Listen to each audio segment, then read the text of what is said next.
Hey, what's going on, guys? What did you guys do this weekend? It's cool. Sounds fun. Anything else? All right. I had some fun too over the weekend. I did some stuff. Had some fun. Did some things. What I do? I did a triathlon over the weekend up in New York. Yeah, it was an Ironman. How'd you know? Oh, the hat. I forgot I was wearing this thing. Um, yeah, I picked this up Friday at the expo up there. Picked up a visor too, actually. So got that on.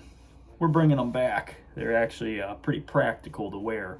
So we picked one of those up, and yeah, I could tell you all about the Ironman if you want to stick around a little bit. No trouble at all, actually. So it was a half Ironman called the Musselman over in Geneva, New York, over at Seneca Lake there. A half Ironman is a 1.2 mile swim, a 56 mile bike, followed by a half marathon run consecutively, no stops, except for transition, but you're trying to hurry up and change and get through there real quick. But sure, you guys know all about that. So, anyways, jokes aside, yes, I nerded out and hit the expo and got all the gear, got my finisher's medal right here. So we'll put all that in a shadow box or whatever. I always say that, I'm gonna make a shadow box. But yeah, it was my first Ironman event, so got to do it. Yeah, we had a good time. So yeah, I'll get into pretty much how we managed the weekend, how I managed the race, and just my thoughts on the whole event. We got there Friday. The race was on a Sunday, so I figured get there a little bit early, go through athlete check-in and whatnot, attend the athlete briefing, familiarize myself with the course, and just enjoy the whole process. You know, make it a nice long weekend, and yeah, just enjoy it all, and which I did. I really did. So yeah, we got there Friday at the athlete briefing. Everything went well. You read all the rules anyways ahead of time. Then the one thing of concern is the water temperature and whatnot, which everybody was so sure that this was going to be a wetsuit legal swim or whatever. They told us the water temperature was 79 degrees, which is 3 degrees above being wetsuit legal. So all that means, when he said it too, he's like, the water's, it's 79 degrees, so yeah, pretty warm. And everybody's like, what? Like, no wetsuits, no wetsuits. Like, I see people, texting on their phone, like, no wetsuits. Like, oh my gosh. So people are just kind of freaking out. And, for me too, I'm not a great swimmer, so wetsuit definitely helps me. Definitely puts me in a little bit of a bind, because if you are allowed to wear the wetsuit, but you can't be ranked within your division. You can't earn world championship slots if you wear the wetsuit. So that's what makes it wetsuit legal or non-legal. And the temperature that determines that is if it's above 76.1 degrees, you're in that zone of you are allowed to wear it, but you don't place in your age group and all that. So it kind of makes you feel like the whole race doesn't even count, like, because you wore the wetsuit. But if it was under 76 degrees or 76.1, your race would count. Like, so the same race, but that little determining factor just kind of puts you in a pickle of, like, determining if you want your race to count or not. Like, yes, it counts no matter what. But anyways, so yeah, so as of Friday, it wasn't going to be wetsuit legal. I decided that I would not be wearing it, because I want to see how I do in my age group. And if I place high enough, I'd love to make world championships and all that. So I made up my mind. Yeah, I'm not going to wear it, which is fine. I could do the distance and all that. I just know I'm going to be slow. I'm going to be a lot slower, probably over a half Ironman swim, probably 5 minutes slower, to be honest. Maybe not, but who knows. So after the athlete briefing and expo, we decided we were going to go get some food, but I also decided that, hey, I want to go check out the beach. I want to get in the water and just kind of get a feel for, swimming in this lake or whatever. Just since I'm not going to be wearing the wetsuit, I wanted to put on the swim skin, see how that felt in the water. I know how it feels, but just get myself acclimated, because in my head, the past week I'm going to be wearing a wetsuit and all that. So that kind of changes things, kind of doesn't, but I wanted to get in the water and just get like a 15-minute swim in. So I, tell the wife that. She rolls her eyes at me, like, it's like, okay, yeah, just give me this 15 minutes, please. I need this, and then we'll go eat. So she was cool about that. My mom too.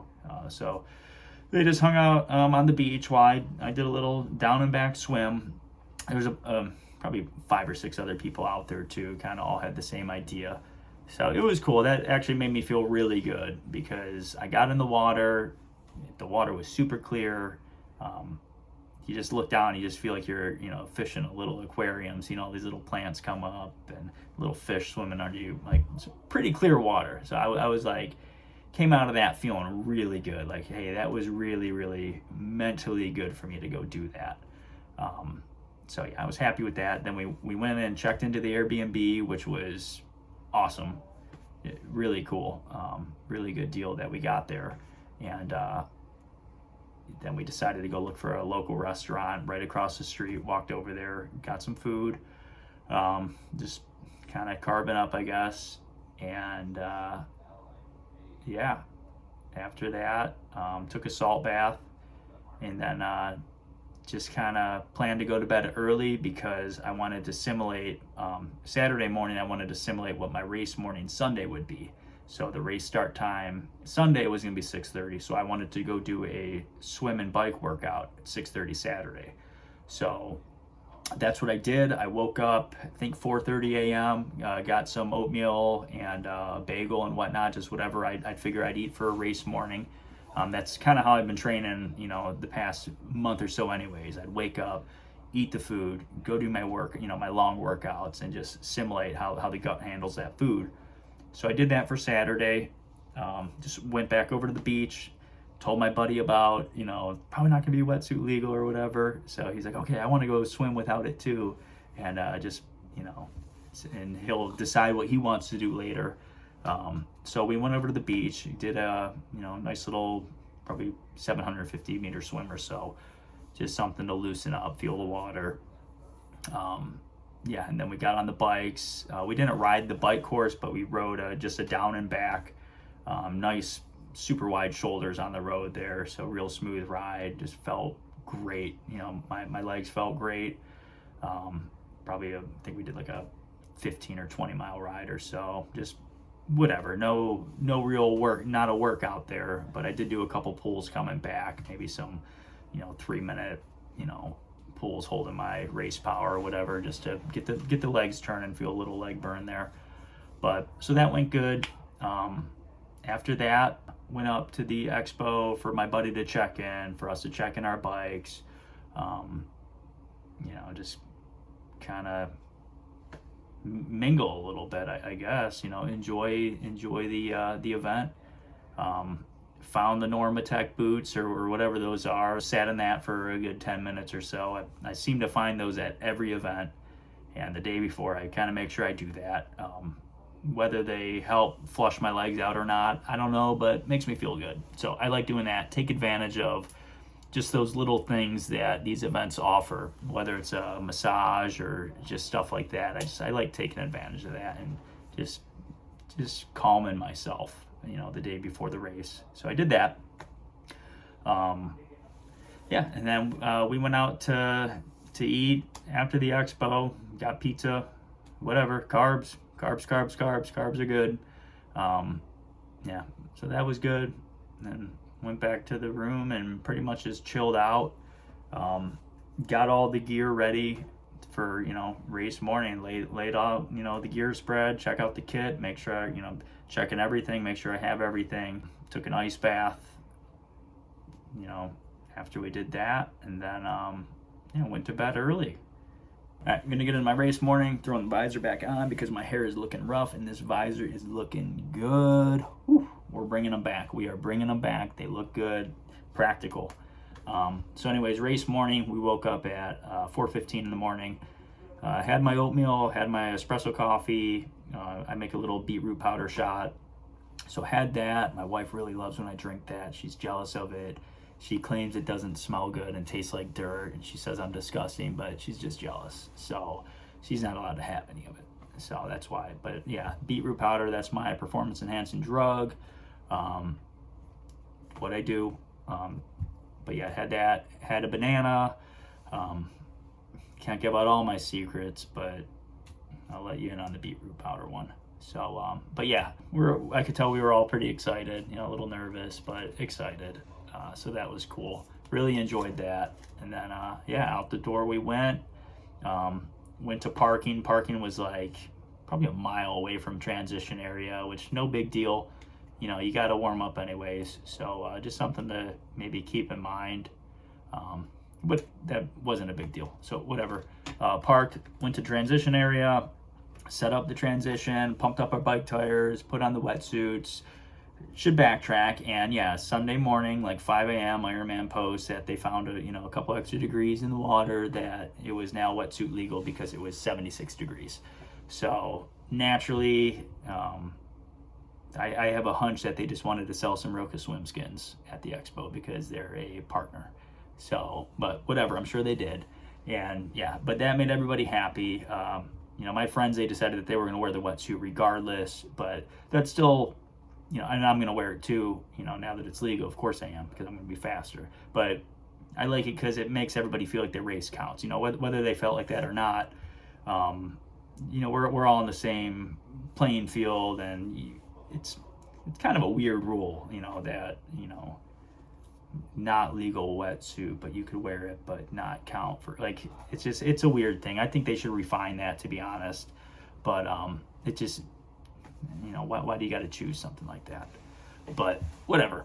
But that was cool. I love wearing that thing. I look sweet in my wetsuit, so I like it.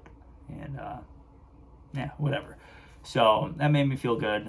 We lined up at the swim start. The way they did the swim start was by your estimated swim finish time. So I hopped in with the 37 to 40 minute group. I was personally projecting a 37-minute swim for this. This is a 1.2 mile. I figured that would be about what I could do, maybe go a little quicker. Hopefully, I always hope I can go a little quicker, come race day. So the actual race start was 6:30. I ended up starting at 6:47, I believe, after, the faster people got on the water. But yeah, so I hop in the water and I get going, get around the first buoy. I'm feeling good. Everything's just, my breathing's good. I think about maybe 7 minutes in or so, my watch gets kicked. I hear a beep and I kind of look, and, of course it sends me into transition. So, there goes my swim data and whatnot, which wasn't a big deal, but because I'm not looking at my watch while I swim, but I still like getting I have it set to beep every 500 meters, so I can kind of see if I'm on pace or not, which, yeah, I should really be able to feel that in the water. But, honestly, I have one gear in the water, and that's just be calm, try to be efficient, a little bit effortless, and, just don't blow myself up, try not to panic. That's where I'm at with my swim right now. I've been kind of posting on social media about the race a little bit, and I said, like, I don't feel like I'm racing in the water, which kind of sucks, because I feel like I have more to give, but I also want to get to the finish of the swim, which I will. I think eventually I could start turning these swims up a little bit and get a little bit more competitive, but no complaints there. I mean, I'm happy with it. Finished the swim in a 39-minute 4-second time. I was projecting 37 to 40, so I got to be happy with that. I didn't know that at the time, running out of the water, because my watch got kicked in transition, so I figured I'd just leave it in transition until I get through transition to start the bike. So that's what I did. Yeah, got on the bike, start the watch, and, I said, like, this is where my race starts now. Once I get on the bike's my strong suit. This is where I can start racing. And that's what I did. I raced the bike by power. So I was projecting to hold 220 watts of power. That's how I do it. You can't really go off strictly mile per hour on the bike, because you got elevation and, wind direction and all that. So if you train by power, race by power. Whatever power you're putting down will be consistent across the board. So that's just how I do it. You could feel it too, but the bike went very well. I finished in a 2 hour, 18 minute, and 7 second time, which was 13th overall of 1,600 people. So that's pretty dang good, in my eyes from where I was thinking I would be. I was planning to do my my race predictor said it was going to be like a 2 hour 25-minute split. So I beat that, which I always want to beat the predictions. So I was happy with that. Happy with the bike time. So I kind of posted something on Instagram about my bike race a little bit, and what I essentially said was my race starts whenever I get out of the water.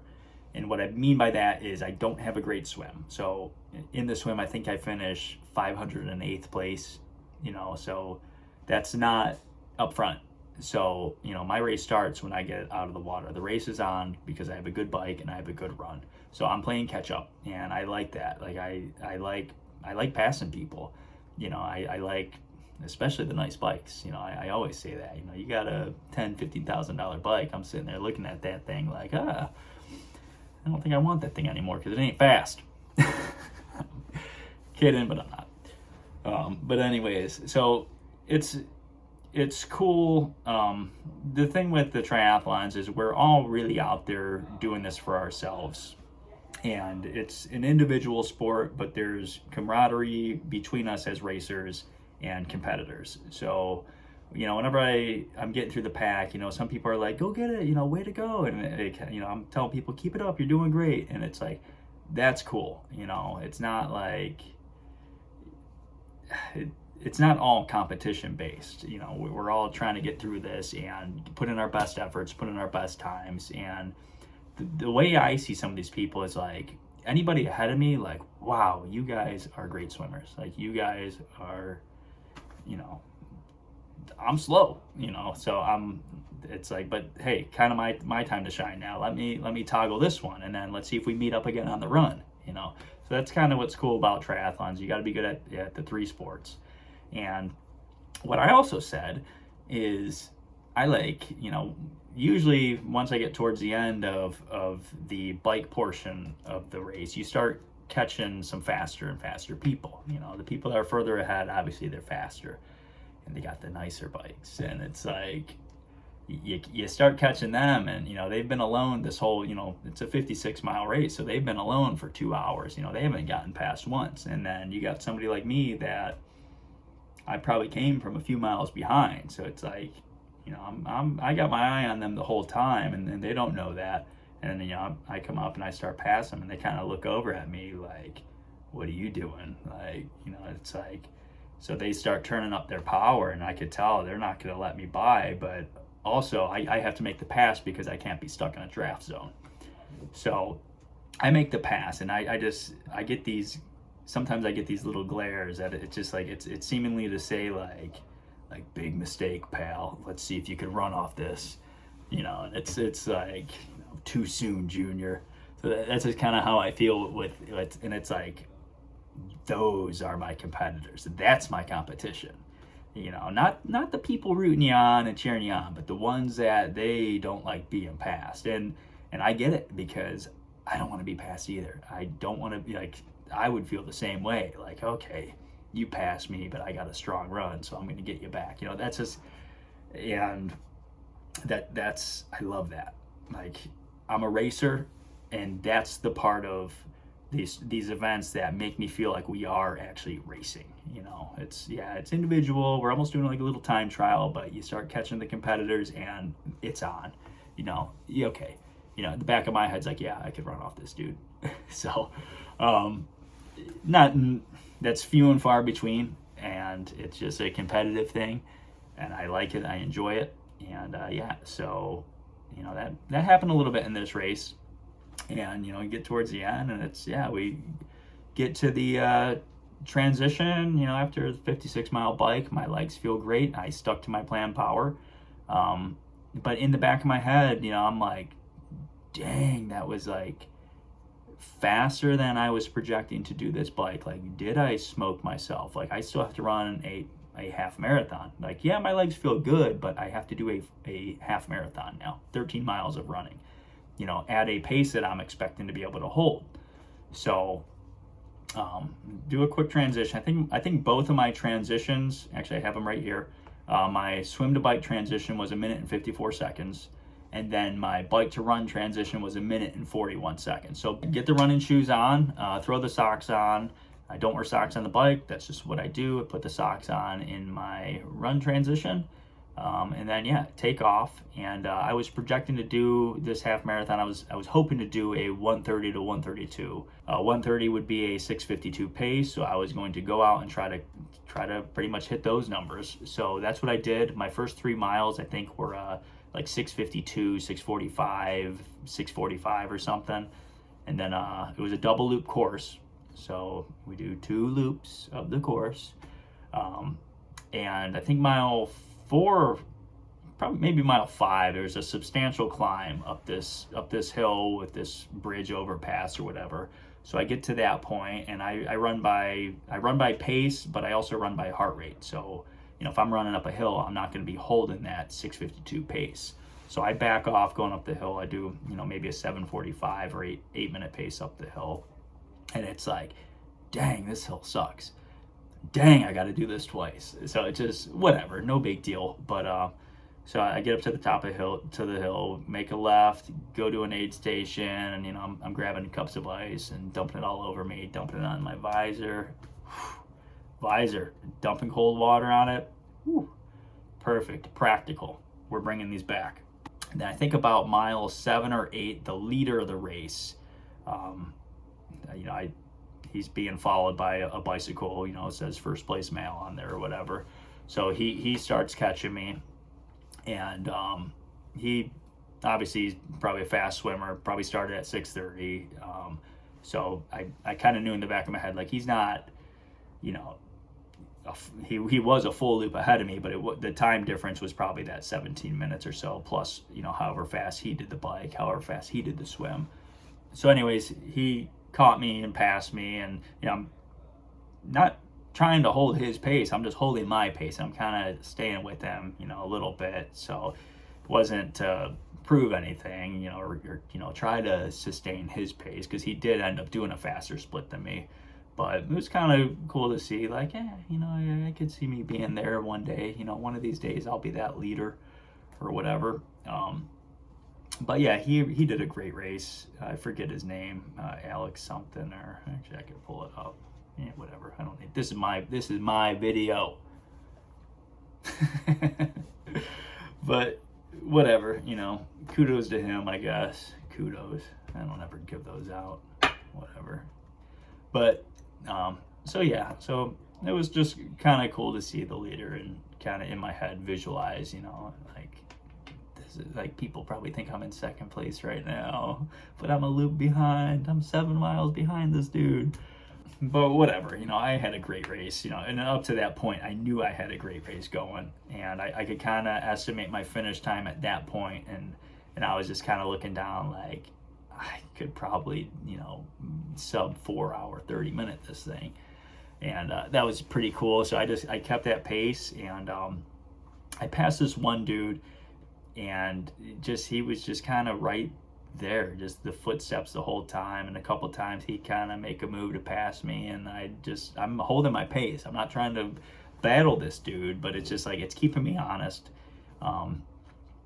Keeping my pace there, it's like, I felt like, hey, I don't want to back this off because I don't want to be passed. And my heart rate was higher than I thought it would be for the run. I don't know if this is something that I'm learning with my heart for a half Ironman event, because I only have like a marathon, like a standalone marathon to compare my heart rate to. And as far as endurance, I really haven't done a race, longer than a marathon distance, which was a 3-hour event. So now I'm into a 4.5-hour event, and I'm seeing what my heart rate's doing, at that time duration. But yeah, so I think it was like beating 160, 165 for this half. And towards the end of the race, it started getting up into 170, which is pretty high for me, to be honest, for a half marathon. So my head starts thinking like, am I gonna blow up on this race or not? But I felt good. My legs felt good, so I just kind of kept that dude's footsteps right behind me, and just, hey, if you're coming along, you come along, dude. We're gonna get to the end of this. And I'm thinking maybe that was a mutual thing. Maybe we both kind of motivated each other to keep going. Once he got past, he's like, I'm gonna latch onto this dude. So that was good. But yeah, get towards the end, and mile 12 and a half. It's like, I know I could turn this last little bit up, so I do. And my heart rate's barking, to get towards the finish. I'm like, this is getting tough. But yeah, so get to the finish line, shoot, and kind of sprinted in a little bit. I still enjoyed it. It wasn't a pure race kick sprint, but got through it. I seen I wasn't going to get the 4:30. I kind of knew that, towards the last few miles. I just couldn't, knock off that much time. But I finished the race in a 4 hour, 31 minute, and 40-second time, which, awesome. So with that finish time, that changed a lot for me. I was originally projecting to be around, 4 hour, 50-minute race, and I just beat that by 20 minutes. That changes my projections for a full Ironman. That changes a lot for me. It's like I see a lot more potential, for growth within the sport, myself, my pacing, everything, to take this a little bit further than anticipated, maybe a little bit sooner than anticipated. So me and the wife talked a little bit, and before this race, I told her about, the World Championships, and, how, you could get a slot if you're, you don't have to place, top 5 to get a slot, but, they roll down to whoever. And I told her, like, sometimes you could be in 15th place and get a slot. But I was like, I don't want to take it if I'm not in the realm of being competitive. So me and her agreed. I told her, hey, if I get top 10, let's go to the ceremony, and if there's a chance that it rolls down to a top 10, we'll take the slot to go to New Zealand for the half Ironman World Championship. So I ended up finishing, in my age group, I ended up finishing 8th. And my head's like, I'm probably going to get a slot for that. Like, I'm almost sure of that. But I just got a really good finish time that makes me start thinking about the full Ironman and making it to Kona. And if I accept this New Zealand slot, today, and in 2 months I were to somehow, by some shred of hope, grab a Kona slot, like, I can't do both in a year. So I made the decision that I passed on the slot, and I would have gotten one because they ended up rolling down, and I think they allocated 3 extra slots or something. I didn't attend the ceremony, but I would have gotten a slot if I were to go there. But I told her, let's pass on that for now. Financially, that's not the right move because you got to pay for it then and there, and it's like $1,000 to commit. And it's like, let's go, forget about that. Let's go to Italy. I want to go have a great race. I'm not going there to grab a slot, but I'm going there to put in my best time and see where I stack up. And I've looked up where I need to be for that race in particular, and I think everybody that grabbed a slot last year was like sub 9 hours. And I don't think that's in my realm for this race. But if I could sub 10 it, that'd be cool. And then just see where I stack up. That's just where I'm at with that now. My original projection for Italy was a 10.5 hour, but I'm giving my own projection to sub 10 that thing. And that's if nutrition goes well and if the body holds up, which I think I'm in good shape to do that. So we'll see. And then I told her I'm going to do the Arizona half Ironman this October after Italy. So that's where I'll go try to chase the New Zealand slot again. And if I get it, I'll take it. And that's going to be next year's plan, is to do the World Championship for the half Ironman in New Zealand. Or, by some shred of hope, the Kona. But that's that's always got to be on your radar. I think if you're in this, that's the pipe dream. That's the chase, and to catch that would be awesome. And that's not the end goal. Even if I were to make it to Kona, I give myself this like next, I'm thinking it's going to take 5 years to get myself to that competitive level to do this. And I want to document that journey and just my thoughts and just whatever struggles I have to get there. I want to do that. I don't feel uncomfortable saying that that's my goal now, is to make it there. Yeah, I feel like in my life I've proven that I could set goals, train for goals, and meet goals. And this is just one of those things that, like, I know that I will get there. Like, I know that I could do that. Like, mentally, no question about it. Mentally, I could do that. I've had a buddy ask me like how do I know stuff like that, and it's just like I've reached a point. It kind of started with the motocross stuff, and I set a goal there, and it's like I just built up this mindset that like it's cliche, but you could do whatever you put your mind to. And I'm at the point where I think mentally I'm just so like laser focused on whatever I want to do. I could do that. You just got to put in the work, and that's what it comes down to.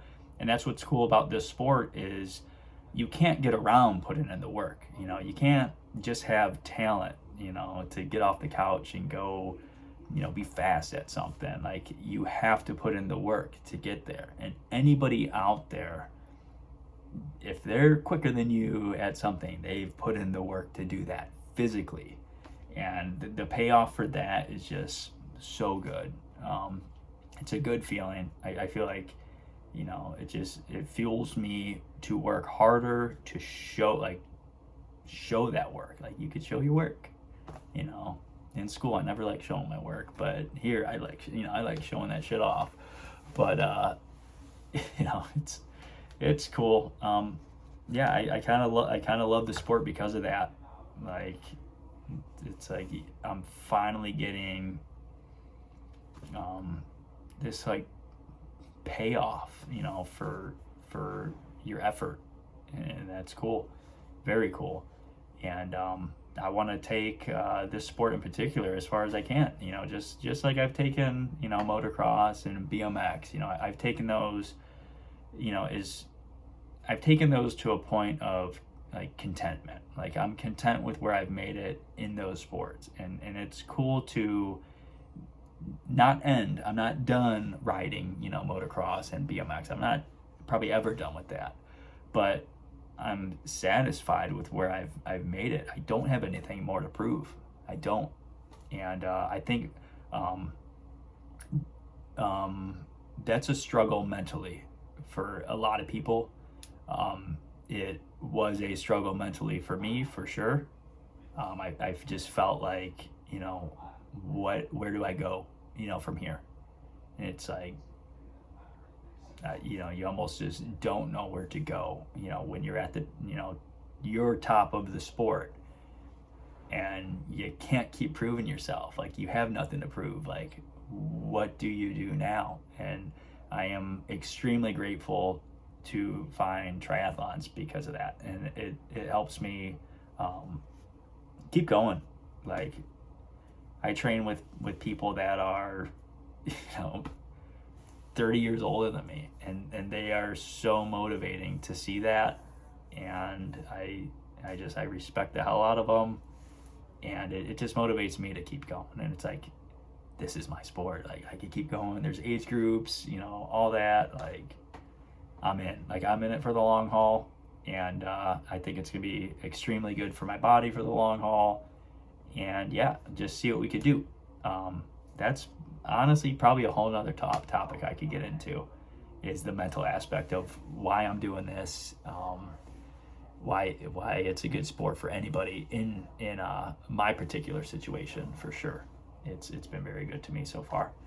And yeah, looking forward to continuing it. Looking forward to getting back to training, because now the training goes up. We got a full Ironman coming up, and there's some gnarly training sessions that we're going to get into, and maybe I'll document some of those before the next race. And yeah, as of now, I guess stay tuned, and we'll get some more videos soon. Thank you.